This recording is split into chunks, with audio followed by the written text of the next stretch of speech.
Hey there, my name is Yusuf NALBANT, and I'm an international student excited to present a dynamic teaching project designed for the Resources and ICT course. Today, we will explore an engaging assignment tailored for the 5th grade students in Turkey, focusing on the fascinating topic of where agricultural products in Turkey grow in our country. And in that aspect, the students targeted for this project are approximately 10 to 11 years old, representing a diverse classroom with varying backgrounds and abilities and cultural influences. These children have basic reading skills and a strong curiosity, making them a perfect active learning environment. Through this video, I will guide you through the creation of a comprehensive teaching project that integrates technology to enhance learning and foster creativity. The primary educational objective is to deepen the students' understanding of the geography and agriculture within the Turkish circle, emphasizing spatial awareness, environmental studies, and agricultural significance in different regions. So let's see what happens. So, for our first aspect, when we seek assistance in designing a learning project from AI tools such as ChatGPT, most of the time I believe that they offer a basic framework, as you will see here soon. From the introduction to presentation part, I believe that I need to approach things differently. Because ChatGPT only suggests generally acceptable and practical concepts, not specific to educational environments. And as we all know that educational environments requires their own necessities. For example, I cannot start a lesson without engaging my students. A good warm-up is necessary. And then I cannot simply assign a topic and expect them to research for 3 days without explaining how they will apply in their own context. The same challenge applies to presentations too. How do we integrate stop motion into specific concepts, or how can academic content be effectively generated? So in overall, I believe that ChatGPT provides foundational information on general concepts, but not detailed education-specific guidance.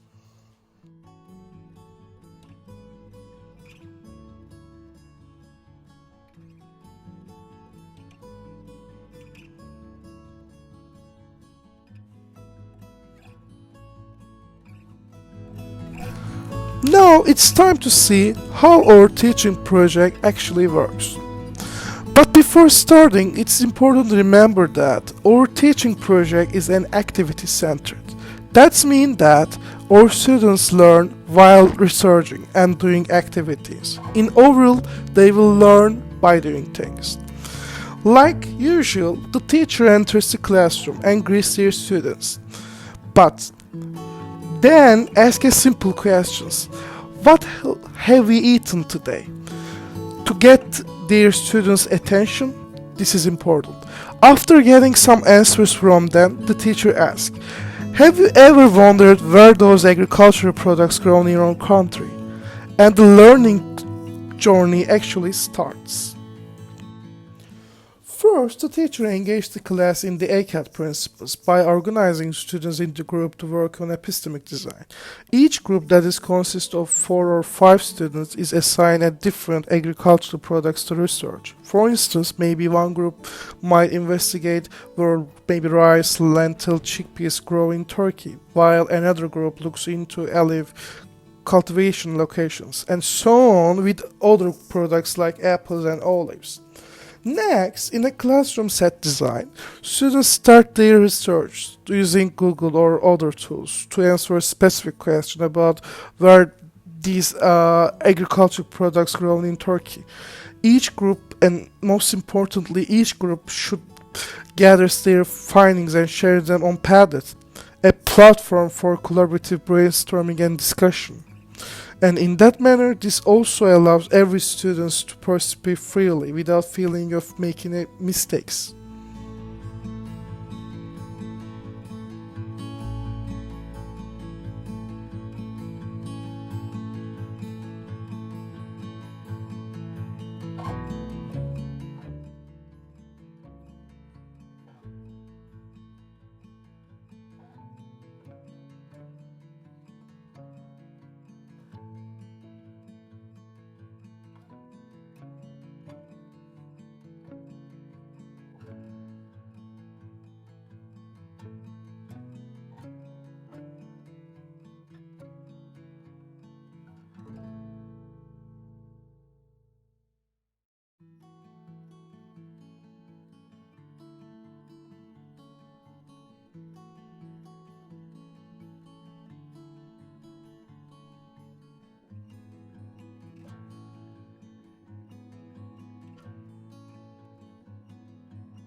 And then, secondly, after the brainstorming session, the teacher introduced the class to Pixton, a comic making app. Each group is tasked with creating a comic that illustrates where they're assigning agricultural products grown in Turkey. They need to use characters, stories, or some sort of avatars typical of that region to make the context clear in their comics. To do that, they are completely free and they need to create a concept as they wish.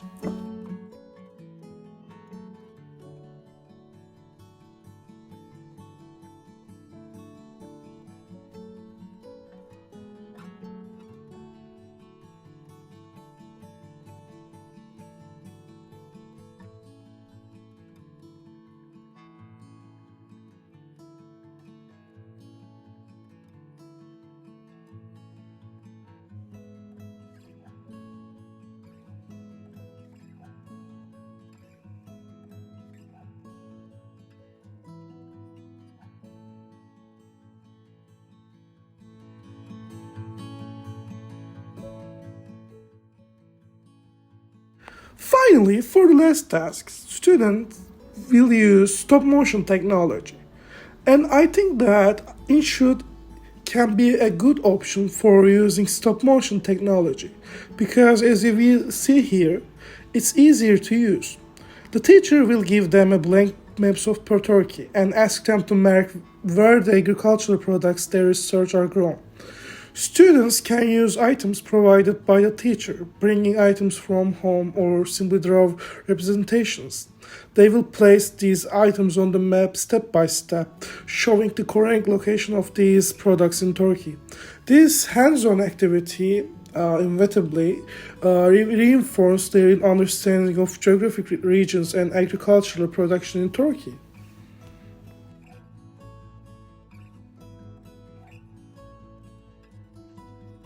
So when it comes to our second perspective, added value, the integration of Pixton, Padlet, stop motion, and InShot in this teaching project offers substantial added value to learning experiences in those perspectives.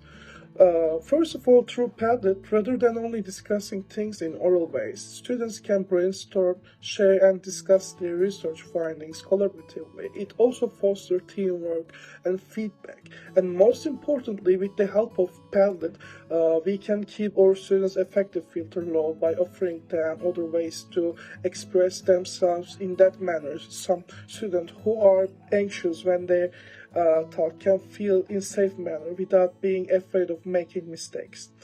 And when it comes to comic Pixel app, students create concrete example of what they have learned by also adding some ideas from them. In that manner, the learning experiences will be permanent and cognitive process will be completed by also showing them some sort of concrete examples. They can add it in free manner as they wish. Finally, for stop motion, and in other words, InShot, also in the same manner, it will help students to concrete the ideas they had on their mind, translating abstract concepts into tangible and interactive content. When it comes to assessment, basically because we are following the principles of the active learning ACAD in a fundamental way, our students are expected to actively engage in their learning process. They are also encouraged to contribute their own insights and help shape the learning environment accordingly. In that manner, they need to be creative as they can be, and with their new information, they should be creating another things. So creativity is an important factor in the assessment area. So when it comes to our last perspective, privacy.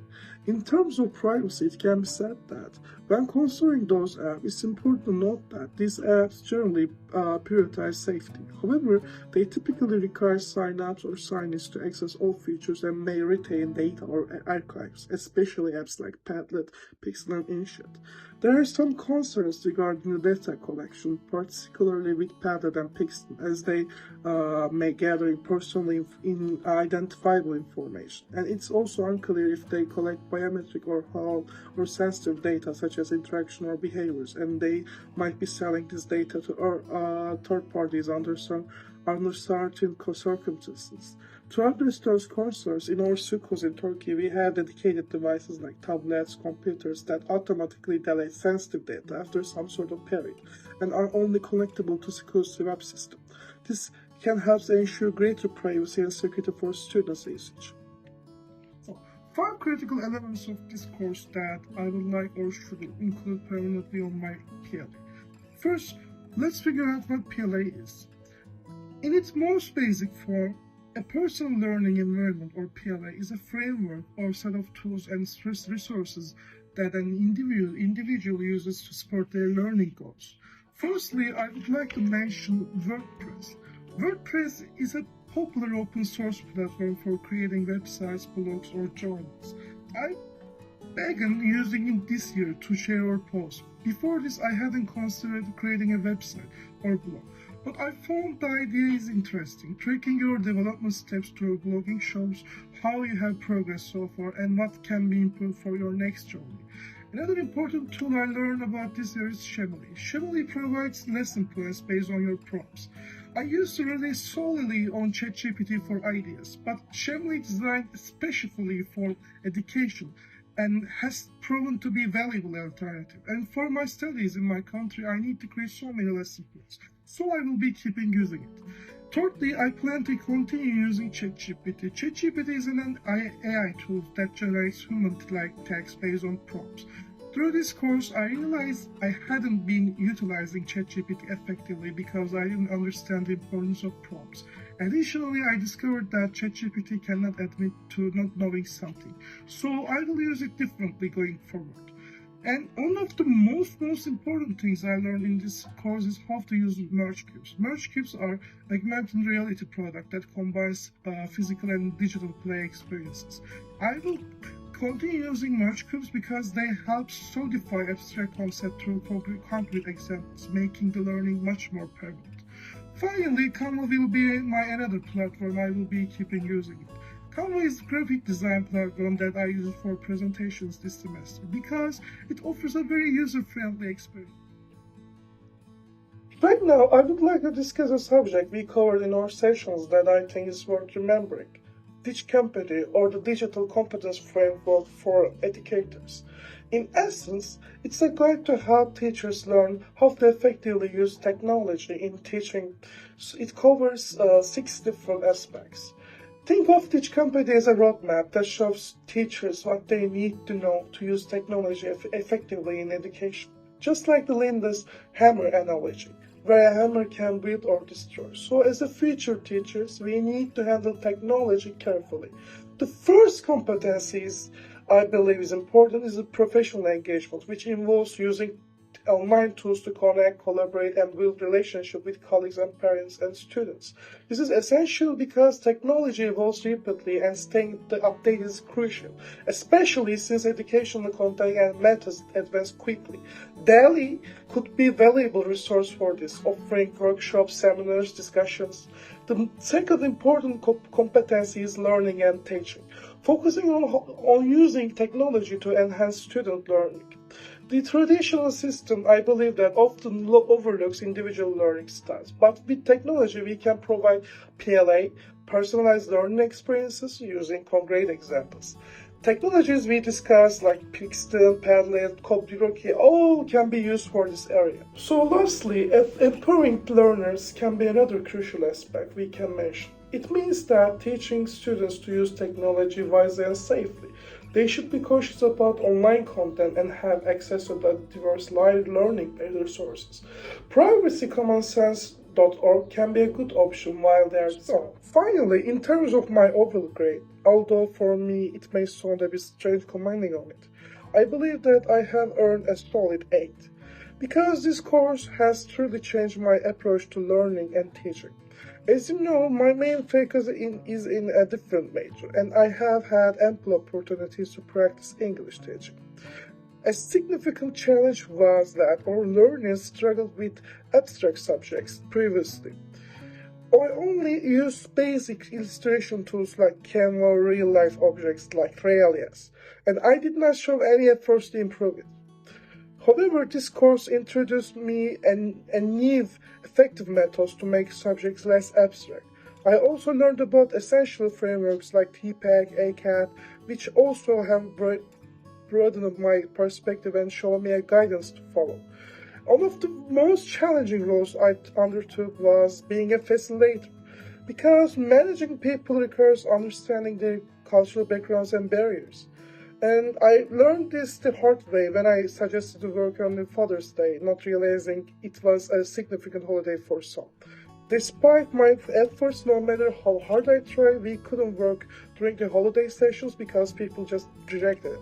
And we had to complete all the tasks within 2 days. These experiences taught me that being a facilitator or manager involves more complexities than me and I. Lastly, regarding using ChatGPT for educational purposes, even with clear prompts, ChatGPT tends to provide general, rather than educational insights. Education involves emotion and cognitive aspects that AI tools may not fully grasp. It's crucial to consult ChatGPT for some ideas, of course, but relying solely on its information without critical reconstruction can lead to misunderstandings. So, that's all from me. Thanks you for listening and dedicating your time to me.